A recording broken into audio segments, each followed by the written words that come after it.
В столице завершается первая всемирная неделя итальянской кухни одновременно со 105 странами мира. 2 дня из них были посвящены традиционной кухне и секретам долголетия от экспертов Сардинии. В чем уникальность средиземноморского питания, выясняла Лариса Гуликевич.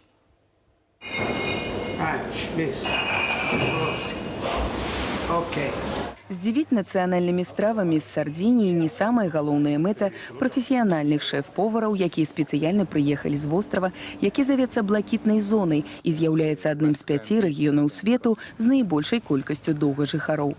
Сакрэты міжземнаморскай дыеты звязаны з культурай харчавання і прадуктамі, якія вырошчваюцца ў тым рэгіёне, дзе жывем. Не сакрэт, што залог маладосці і даўгалецця ў здаровым харчаванні. Каму як не італьянцам ведаць пра ўсе тонкасці міжземнаморскай кухні і вялікімі традыцыямі здаровага ладу жыцця. У чым сакрэт? У якасці прадуктаў і сонечным клімаце ці ў маральным падыходзе і культуры харчавання.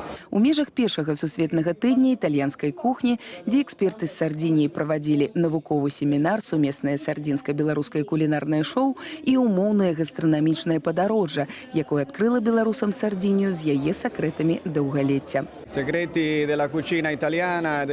даволі простыя. Гэта свежыя прадукты, натуральныя, вельмі важна сезоннасць. Калі садавіна і гароніна выспявае менавіта ў гэты перыяд года, і тэхналогія прыгатавання ежы не павінна быць складанай. Для італьянцаў снеданне гэта заўсёды свята з пазітыўнымі эмоцыямі і бакалам віна. Правядзенне тыдня італьянскай кухні, які плануе стаць традыцыйным на Беларусі, гэта яшчэ і бізнес, які ахоплівае розныя сферы эканомікі.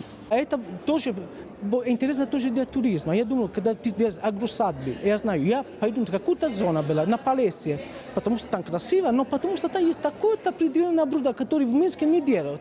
Я поеду в Минск, потому что есть другое блюдо, которое в Полесье не делают. Вот мы начали использовать питание тоже как туризм, как образ, чтобы люди путешествовали и решили приезжать не только чтобы смотреть, но тоже чтобы кушать. Яшчэ італьянскія эксперты лічаць, што здаровае харчаванне гэта не больш чым 4-6 інгрэдыентаў, якія лёгка можна знайсці і ў нас на Беларусі.